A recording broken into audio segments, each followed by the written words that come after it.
જય દ્વારકાધીશ ખેડૂત મિત્રો, આજે આપણે ભાણવડ તાલુકાના સિવા ગામના રાજુભાઈ એભાભાઈ રાવલિયાની વાડીએ આવ્યા છીએ.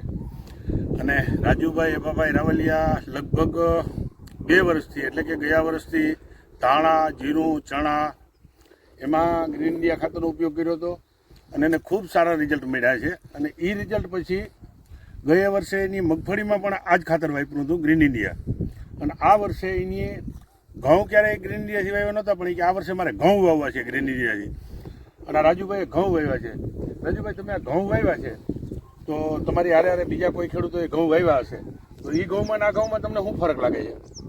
હમણાં તો આપણે જોયા નથી, પણ આપણે આ 16 તારીખનું વાવેતર છે. હા, 16 તારીખ એટલે આજ કેટલા દિવસ થયા? મતલબ 15-20 દિવસ થયા. હા, 15-20 દિવસ થયા છે.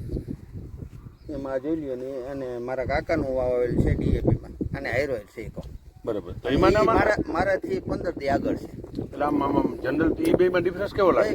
બે પારા ઢક જ છે અત્યારે. બે હરખા જ લાગે? બે હરખા. 15 થી પહેલાના હોવા છતાંય તમને હરખા જ લાગે? બે હરખા. અત્યારે ઈ તમે આપણે જોઈએ લે હું આગળ દેખાડશું.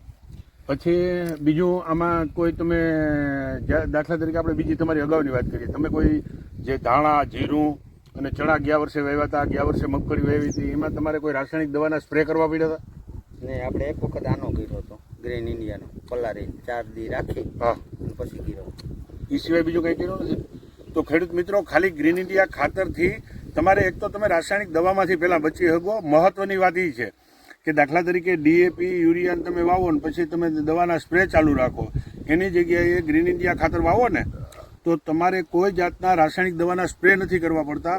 માત્ર ને માત્ર 1 કિલે 5 લીટર મુજબ તમે પાણીમાં પલાળી દો ખાતર, અને 7 દિવસ પછી એનો દવા તરીકે તમે ઉપયોગ કરો ને તો રિઝલ્ટ રાસાયણિક દવા કરતાં પણ તમને સારું મળે છે. બરાબર છે રાજુભાઈ? આજ વખતે આપણે આમાં 1 કે 2 ઠેલી નાખી.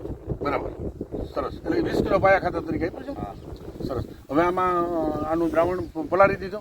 ના, હવે આ ત્રીજું પાણી પછી. ત્રીજા પાણી પછી કંઈ વાંધો નહીં, એ દ્રાવણ પલાળી દો અને 7 દિવસ પછી આમાં છે ને ખાલી આપણા ખાતરનું દ્રાવણ હોય ને એ 1 પંપે 1 લીટર નાખીને સ્પ્રે કરી દેજો. મિત્રો, ઘઉં જોઈ લ્યો બધા હવે.